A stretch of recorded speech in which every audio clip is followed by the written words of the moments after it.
भारत हर साल 26 जुलाई को कारगिल विजय दिवस मनाता है और उस जंग में अपने प्राण न्यौछावर करके भी देश की अस्मिता को अक्षुण्ण रखने वाले बहादुर सैनिकों को याद करता है। कारगिल की लड़ाई, जिसे ऑपरेशन विजय के नाम से भी जाना जाता है, भारत और पाकिस्तान के बीच मई और जुलाई 1999 के बीच कश्मीर के करगिल जिले में हुए सशस्त्र संघर्ष का नाम है। इस लड़ाई की जीत के उपलक्ष्य में भारत 26 जुलाई को कारगिल विजय दिवस मनाता है। मैं आपका बिल्कुल टाइम खराब नहीं करूंगा, तो आप भी आगे बढ़ने से पहले एक छोटा सा लाइक और सब्सक्राइब बटन दबा दीजिए। बता दें कि पाकिस्तान की सेना और कश्मीरी उग्रवादियों ने एलओसी करके भारत की जमीन पर कब्जा करने की कोशिश की थी। हालांकि इंडियन आर्मी के बहादुर जवानों ने न सिर्फ पाकिस्तान को इस लड़ाई में धूल चटाई, बल्कि शौर्य की एक ऐसी मिसाल पेश की जो इतिहास के पन्नों में अपनी जगह बना गई। इस लड़ाई की शुरुआत 3 मई 1999 को ही हो गई थी, जब पाकिस्तान ने कारगिल की ऊंची पहाड़ियों पर 5000 से भी ज्यादा सैनिकों के साथ घुसपैठ कर कब्जा जमा लिया था। भारत सरकार को जब घुसपैठ की जानकारी मिली, तब पाकिस्तानी सैनिकों को खदेड़ने के लिए ऑपरेशन विजय चलाया गया। पाकिस्तान ने दावा किया था कि इस लड़ाई में लड़ने वाले सभी कश्मीरी उग्रवादी हैं, लेकिन युद्ध में बरामद हुए दस्तावेजों और पाकिस्तानी नेताओं के बयानों से साबित हुआ कि पाकिस्तान की सेना प्रत्यक्ष रूप में इस युद्ध में शामिल थी। 8 मई 1999 को पाकिस्तान की 6 नॉर्दर्न लाइट इन्फेंट्री के कैप्टन इफ्तिखार और लांस हवलदार अब्दुल हकीम 12 सैनिकों के साथ कारगिल की आजम चौकी पर कब्जा जमाए बैठे हुए थे। उन्होंने देखा कि कुछ भारतीय चरवाहे कुछ दूरी पर अपने मवेशियों को चरा रहे थे। पाकिस्तानी सैनिकों ने आपस में इन चरवाहों को बंदी बनाने को लेकर चर्चा की, लेकिन जब उन्हें लगा कि ऐसा करने की सूरत में चरवाहे राशन खा जाएंगे, तो उन्होंने उन्हें वहां से जाने दिया। कुछ देर बाद ये चरवाहे भारतीय सेना के 6-7 जवानों के साथ वहां वापस लौटे। भारतीय सैनिकों ने अपनी दूरबीनों से इलाके का मुआयना किया और वापस चले गए। करीब 2 बजे वहां एक लामा हेलीकॉप्टर उड़ता हुआ आया, इतना नीचे कि कैप्टन इफ्तिखार को पायलट का बैज तक साफ दिखाई दे रहा था। यह पहला मौका था जब भारतीय सैनिकों को भनक पड़ी कि बहुत सारे पाकिस्तानी सैनिकों ने कारगिल की पहाड़ियों की ऊंचाइयों पर कब्जा जमा लिया है और पाकिस्तान के नापाक इरादों की पोल खुल गई। पाकिस्तान का मकसद यही था कि भारत की सुदूर उत्तर की टिप पर सियाचिन ग्लेशियर की लाइफलाइन को किसी तरह काटकर उस पर नियंत्रण किया जाए। पाकिस्तानी सैनिक उन पहाड़ियों पर आना चाहते थे जहां से वे लद्दाख की ओर जाने वाली रसद के जाने वाले काफिलों की आवाजाही को रोक दें और भारत को मजबूर होकर सियाचिन छोड़ना पड़े। दरअसल मुशर्रफ को यह बात बहुत बुरी लगी थी कि भारत ने 1984 में सियाचिन पर कब्जा कर लिया था। उस समय वह पाकिस्तान की कमांडो फोर्स में मेजर हुआ करते थे। उन्होंने कई बार उस जगह को खाली करवाने की कोशिश की थी, लेकिन कामयाब नहीं हो पाए। करगिल युद्ध के दौरान जम्मू कश्मीर की राजधानी श्रीनगर एक प्रमुख लॉजिस्टिक हब था। भारतीय सेना के उत्तरी कमांड के लिए इसने मुख्य बेस के रूप में काम किया। सेना की उत्तरी कमांड ने ही पाकिस्तान की घुसपैठ के खिलाफ सैन्य कार्रवाई का समन्वय किया। सेना और वायुसेना के लिए आदेश स्पष्ट थे कि किसी भी कीमत पर घुसपैठियों को बेदखल कर भारतीय इलाके को खाली करना है। राष्ट्रीय राजमार्ग 1A की रक्षा करनी है। यह सुनिश्चित करें कि करगिल की चोटियों पर पाकिस्तान फिर कभी कब्जा न कर पाए। 1999 की गर्मियों तक अधिकतर अनसुने नाम थे, जैसे तोलोलिंग, टाइगर हिल, द्रास, करगिल, मरपोला, बटालिक और अन्य। अंततः ये सभी जगहें सैन्य इतिहास में लड़ी गईं। कुछ सबसे अधिक ऊंचाई वाली लड़ाइयों के लिए मैदान बन गईं। उस समय एनडीटीवी वहां मौजूद रहकर टेलीविजन पर दिखाए गए भारत के पहले युद्ध के हर पहलू की रिपोर्टिंग कर रहा था, जमीन से भी और आसमान से भी। यह श्रीनगर लेह हाईवे पर स्थित एक सुंदर हिल स्टेशन है। करगिल युद्ध के दौरान सोनमर्ग भारतीय सैनिकों के लिए एक महत्वपूर्ण जगह थी। सोनमर्ग की द्रास सेक्टर से निकटता ने इसे सप्लाई और आवागमन के लिए एक महत्वपूर्ण बिंदु बना दिया था। द्रास सेक्टर रणनीतिक चोटियों टाइगर हिल और तोलोलिंग समेत करगिल युद्ध का केंद्र था। इन ऊंचाइयों पर फिर से कब्जा करने के लिए पाकिस्तानी सेना से भीषण लड़ाई लड़ी गई। इस लड़ाई में 13 जून 1999 को तोलोलिंग पर हुआ कब्जा इस लड़ाई का एक प्रमुख मोड़ था। काकसर करगिल जिले का एक गांव था। भारतीय सैनिकों ने जब पाकिस्तानी घुसपैठियों को पीछे खदेड़ने की कोशिश की तो वहां बहुत जोरदार लड़ाई हुई थी। इस लड़ाई के शुरुआती चरण में काकसर पर कब्जा बहाल करना एक महत्वपूर्ण उद्देश्य था।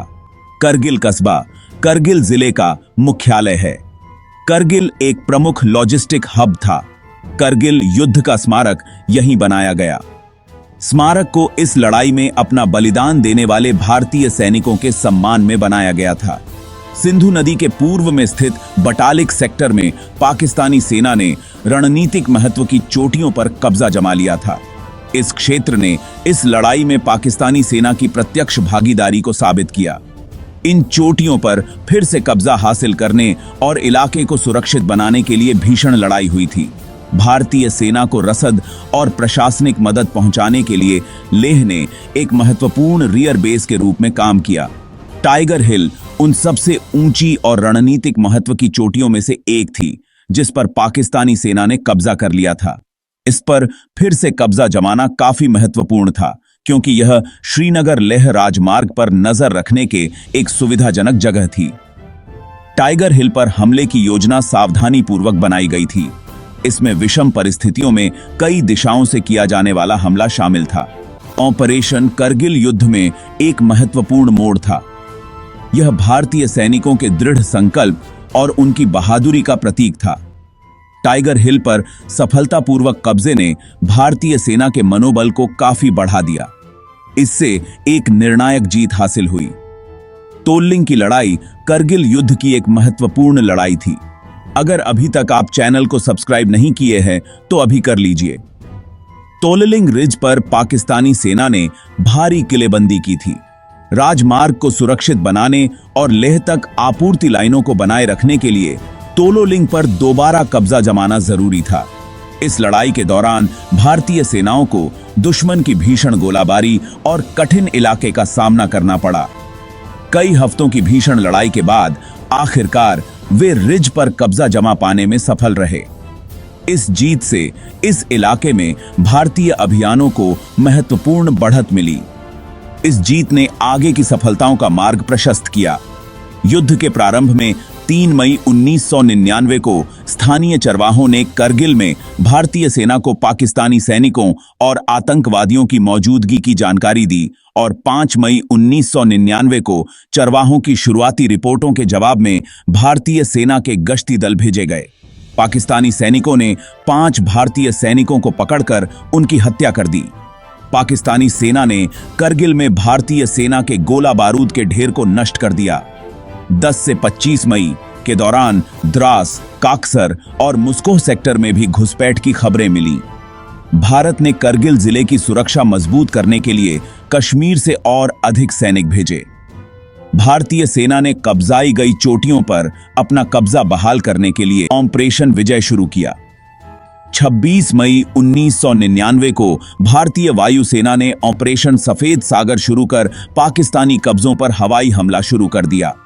27 से 28 मई को पाकिस्तानी बलों ने भारतीय वायुसेना के 3 लड़ाकू जहाजों MiG-21, MiG-27 और Mi-12 को मार गिराया।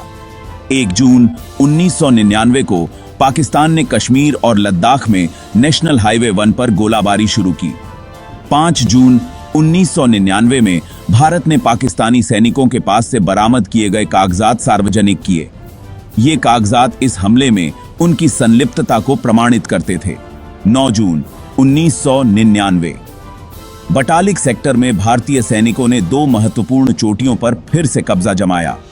13 जून 1999 को जोरदार लड़ाई के बाद भारतीय सेना ने रणनीतिक रूप से महत्वपूर्ण द्रास सेक्टर के तोलोलिंग चोटी पर फिर से कब्जा जमा लिया और 4 जुलाई को भारतीय सेना ने द्रास सेक्टर में महत्वपूर्ण टाइगर हिल पर फिर से कब्जा जमाया। 5 जुलाई 1999 को पाकिस्तान के प्रधानमंत्री नवाज शरीफ ने करगिल से पाकिस्तानी सैनिकों को वापस हटाने की घोषणा की।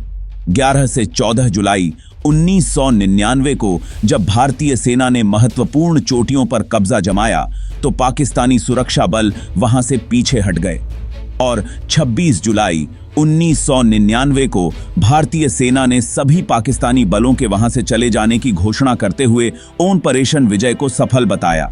वैसे तो हर एक जवान की भूमिका अहम रही, लेकिन कुछ के साहस की कहानियां इतिहास के पन्नों में हमेशा के लिए दर्ज हो गईं।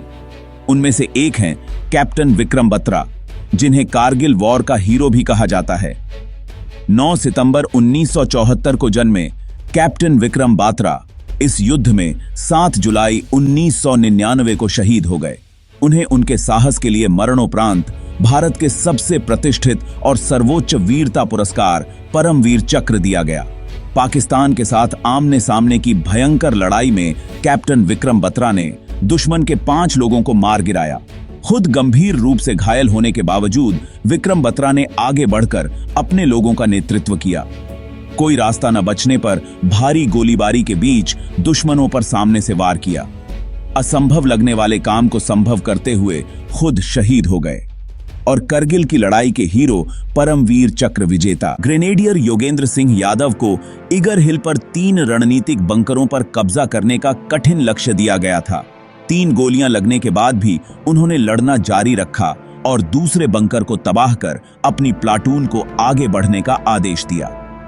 इस अदम्य साहस और वीरता का प्रदर्शन करने के लिए उन्हें परमवीर चक्र से सम्मानित किया गया। लेफ्टिनेंट मनोज कुमार पांडे परमवीर चक्र हासिल करने के लक्ष्य के साथ ही सेना में शामिल हुए थे। इनको बाटलिक सेक्टर से दुश्मन सैनिकों को हटाने का लक्ष्य दिया गया था। इन्होंने घुसपैठियों को पीछे खदेड़ने के लिए भीषण गोलाबारी के बीच सिलसिलेवार हमले किए। हमले में शहीद होने से पहले जुबार टॉप और खालूबार हिल पर कब्जा जमा लिया। मरणोपरांत परमवीर चक्र से सम्मानित किए गए।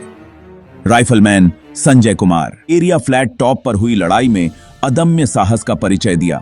दुश्मन के बंकर पर हमला कर 3 पाकिस्तानी सैनिकों ढेर कर दिया। 3 गोलियां लगने के बाद भी लड़ाई लड़ते रहे।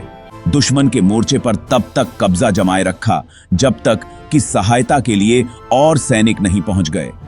इस बहादुरी के लिए उन्हें परमवीर चक्र से सम्मानित किया गया। मेजर राजेश सिंह 18वीं ग्रेनियर बटालियन के कमांडर थे। कार्रवाई के दौरान 30 मई 1999 को शहीद हुए। नायक दिगेंद्र कुमार ये उस समूह का हिस्सा थे जिसे पॉइंट 4875 तोलोलिंग पर कब्जा जमाने का काम सौंपा गया था। एक हाथ में गोली लगने के बाद भी दूसरे हाथ में अपनी लाइट मशीन गन LMG लेकर लगातार फायरिंग जारी रखी। इस साहस और संकल्प का प्रदर्शन करने के लिए उन्हें महावीर चक्र से सम्मानित किया गया। लेफ्टिनेंट बलवान सिंह यह उस घातक प्लाटून का हिस्सा थे जिसे 3 जुलाई 1999 को उत्तर पूर्व दिशा से टाइगर हिल पर हमले का लक्ष्य दिया गया था। 16,500 फीट की ऊंचाई पर चोटी तक पहुंचने के लिए एक खतरनाक और अनिश्चित मार्ग पर 12 घंटे तक अपनी टीम का नेतृत्व किया। इस दौरान तोपखाने उनकी टुकड़ी पर लगातार गोले बरसाते रहे। बुरी तरह घायल होने के बाद भी एक नजदीकी लड़ाई में दुश्मन के 4 सैनिकों को मार डाला। उनके इस प्रेरणादायक नेतृत्व और बहादुरी ने टाइगर हिल पर कब्जा जमाने में महत्वपूर्ण भूमिका निभाई। इस साहस और निस्वार्थ सेवा के लिए उन्हें महावीर चक्र से सम्मानित किया गया। मेजर पद्मपाणि आचार्य 2 राजपूताना राइफल्स में कंपनी कमांडर थे। तोलोलिंग की चोटी पर दुश्मन के एक मोर्चे पर कब्जा जमाने का लक्ष्य दिया गया था। पाकिस्तानी गोलाबारी और गोलियों का सामना करते हुए मिशन को पूरा करने के बाद शहीद हो गए। उनकी वीरता और काम के प्रति लगन के लिए उन्हें मरणोपरांत महावीर चक्र से सम्मानित किया गया। मेजर विवेक गुप्ता द्रास सेक्टर में पाकिस्तानी घुसपैठियों के खिलाफ खतरनाक हमले का नेतृत्व किया। इस कार्रवाई में शहीद होने से पहले दुश्मन के 2 बंकरों पर कब्जा जमा लिया था। रेजिमेंट में नियुक्त होने के ठीक 7 साल बाद लड़ते हुए शहीद हुए। इस बहादुरी और सर्वोच्च बलिदान के लिए उन्हें मरणोपरांत महावीर चक्र से सम्मानित किया गया। कारगिल की लड़ाई शुरू में भारत के लिए काफी मुश्किल साबित हो रही थी, लेकिन एयरफोर्स की एंट्री ने पूरी तस्वीर ही बदल दी। तोपों के हमले तो इतने भयानक और सटीक थे कि उन्होंने पाकिस्तानी चौकियों को पूरी तरह तबाह कर दिया था। पाकिस्तानी सैनिक बिना किसी रसद के लड़ रहे थे और भारतीय सैनिकों की दिलेरी के आगे उनकी एक नहीं चल पा रही थी।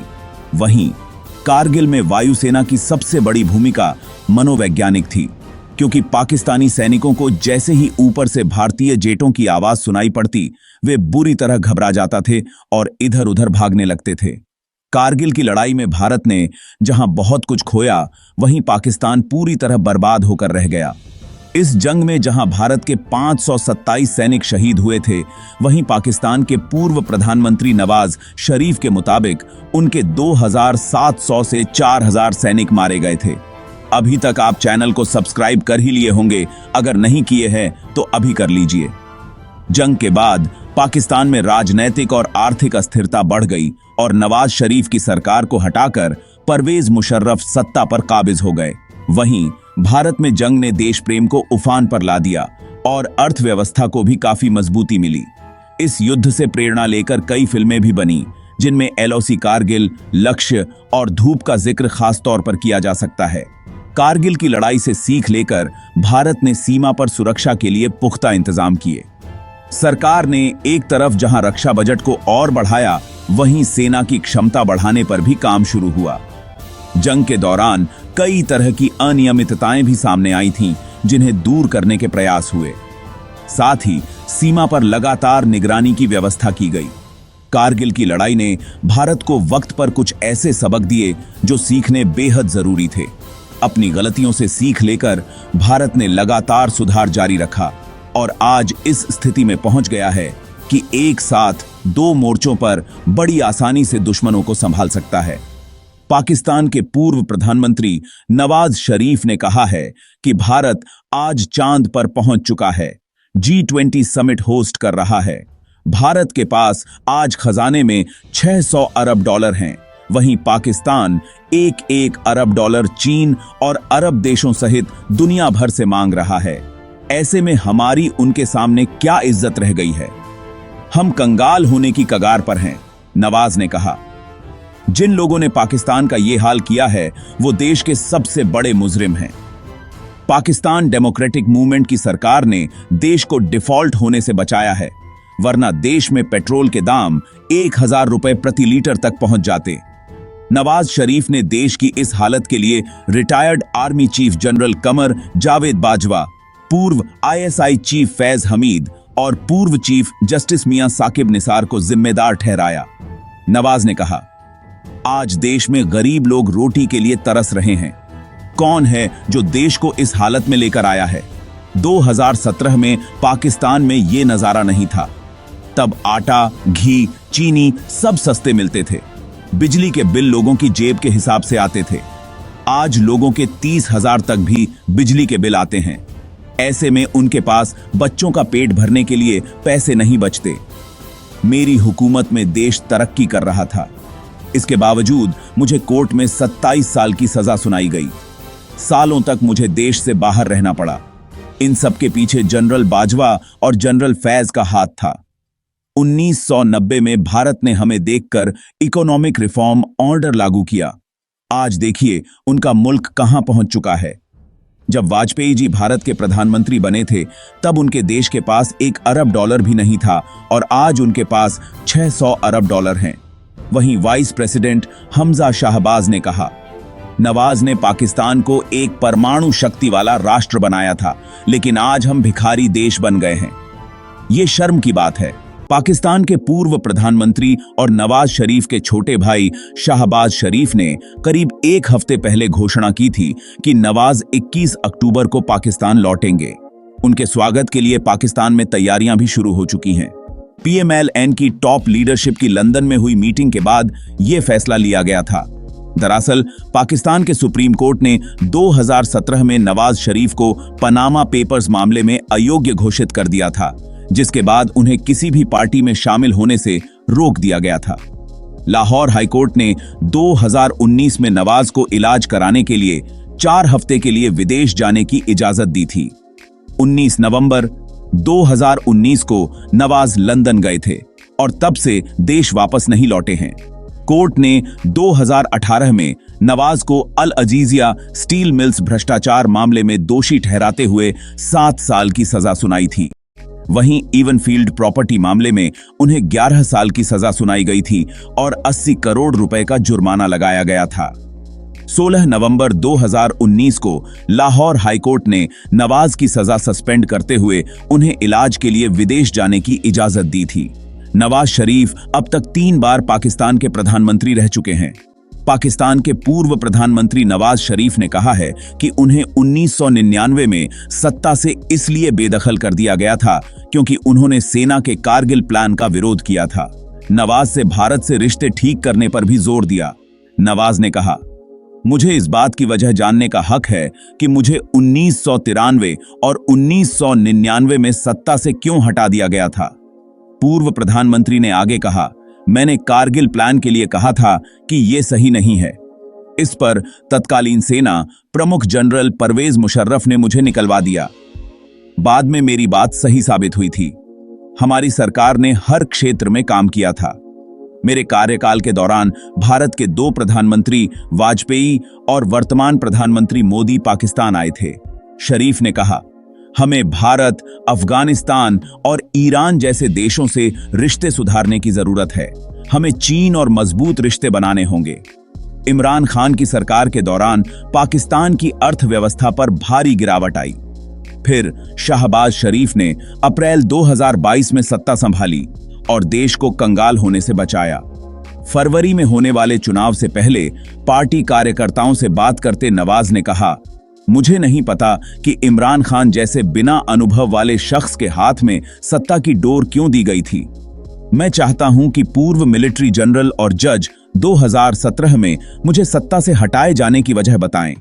पाकिस्तान की आज स्थिति ऐसी है कि उसके ही पूर्व प्रधानमंत्री पाकिस्तान के बारे भला बुरा कह रहे हैं। इस स्थिति में होने के बाद भी पाकिस्तान सुधर नहीं रहा है। हालांकि पाकिस्तान की हालत आज भारत के राज्य महाराष्ट्र की अर्थव्यवस्था पाकिस्तान से बड़ी हो गई है। महाराष्ट्र का जीएसपीडी 439 अरब डॉलर है। इसके उलट पाकिस्तान का अर्थव्यवस्था 338 अरब डॉलर की है। पाकिस्तान पिछले काफी समय से आर्थिक परेशानी से जूझ रहा है।